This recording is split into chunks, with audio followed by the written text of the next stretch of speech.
RuBru means face-to-face in the Urdu language.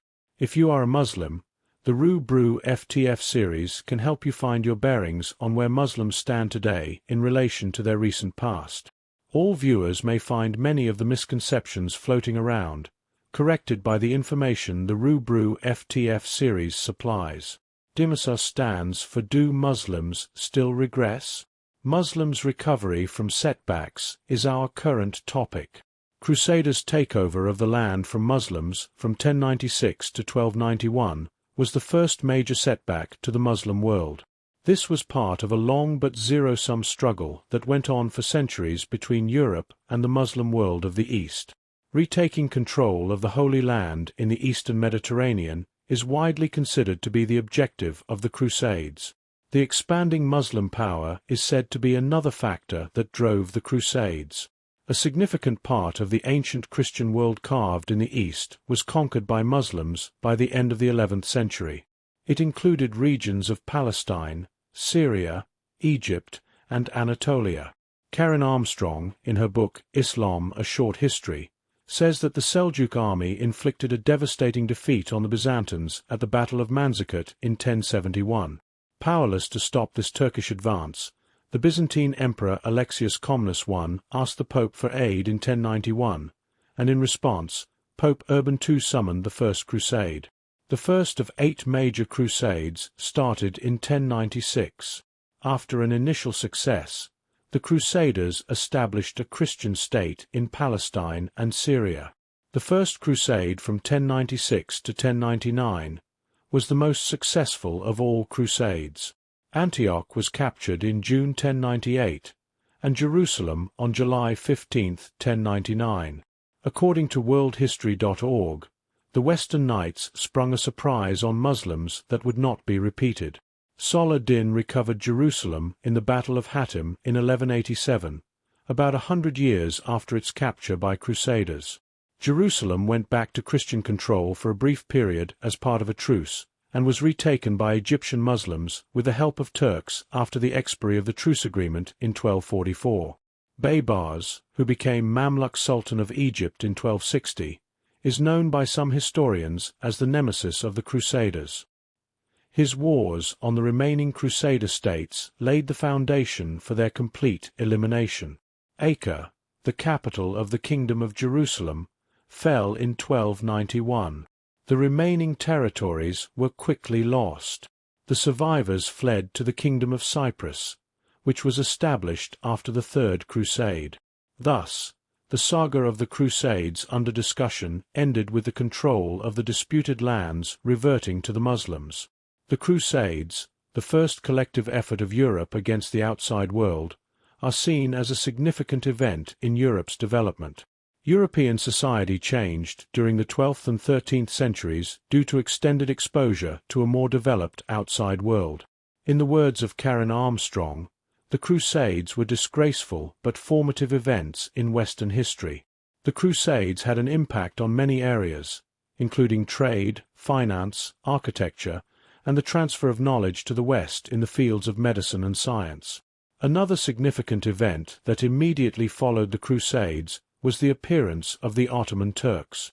In the words of Thomas F. Madden in his book, The Concise History of Crusade, the rise of the Ottoman Turks and their successful campaigns to the West drastically changed the stakes in the crusading movement. It was no longer faraway Palestine that was in danger, but Western Europe itself.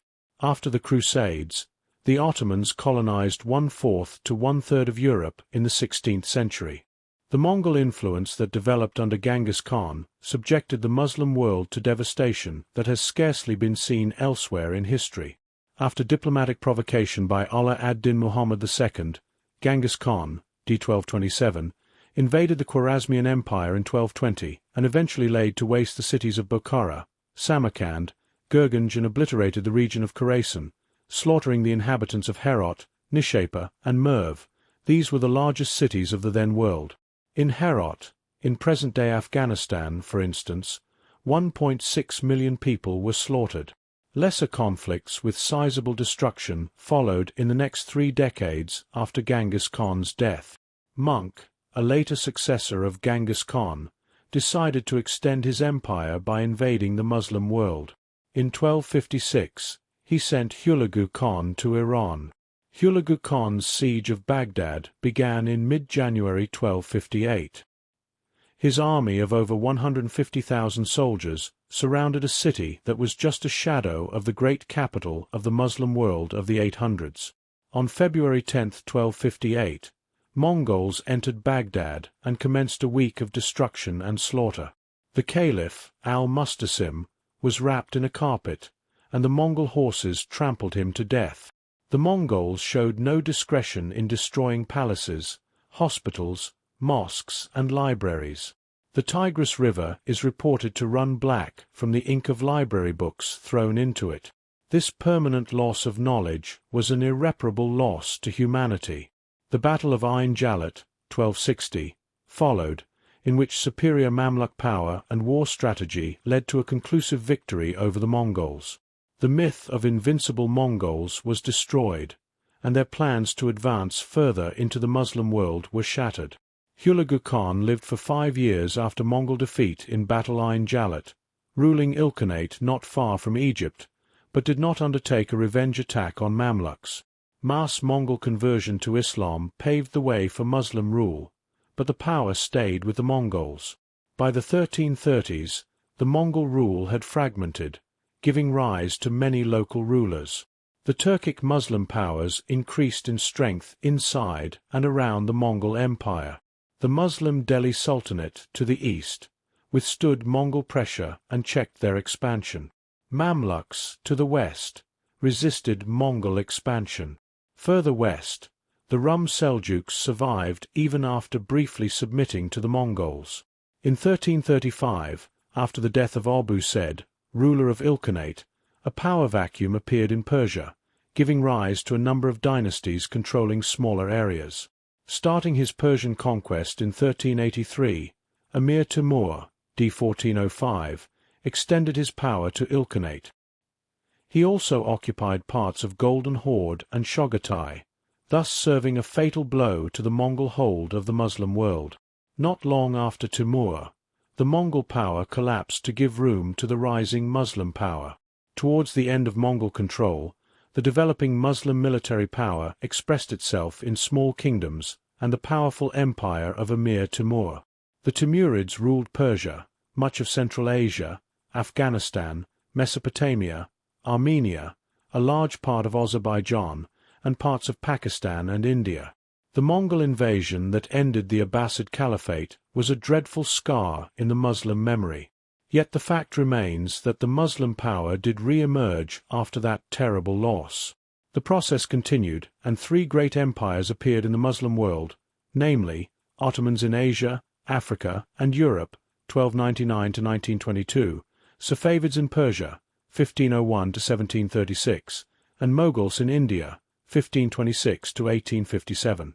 The Safavids, at their peak, controlled all of what is now Iran, Azerbaijan, Bahrain, Armenia, eastern Georgia, parts of the North Caucasus including Russia, Iraq, Kuwait, and Afghanistan, as well as parts of Turkey, Syria, Pakistan, Turkmenistan, and Uzbekistan.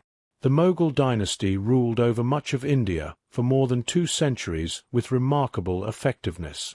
Its talented rulers maintained an exceptional record, and its administrative organization was quite effective for the time. Osman Ghazi founded a kingdom in 1299. His successors included Anatolia and expanded into the Balkans by the mid-14th century. Thus, a small kingdom was expanded into a transcontinental empire. The Ottomans conquered Constantinople in 1453, which ended the Byzantine Empire.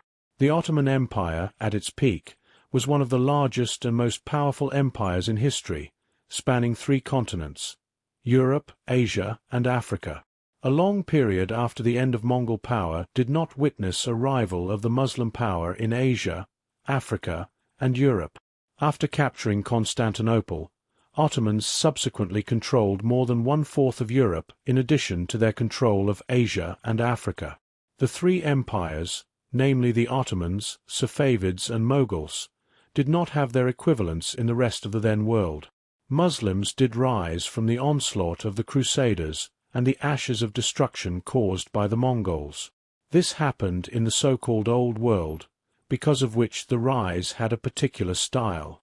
The lesson here is that the Muslim societies rose after two serious setbacks one after the other.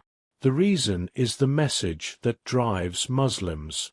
Iqbal, in his Allahabad address in 1930, made a profound observation. One lesson I have learnt from the history of Muslims. At critical moments in their history, it is Islam that has saved Muslims and not vice versa. Revival is built in the message of Islam. Another setback for the Muslim world, to be addressed in the following DMSR 2.2, took place in the form of colonial subjugation. After regaining physical control of their lands, the awakening of Muslims in the post-colonized world is an ongoing process. Its complete coverage is a vast subject. This DMSR series restricts itself to the current direction of the Muslim movement as the basic question. If you like this video, please share it and hit the subscribe button so that the next videos can reach you easily.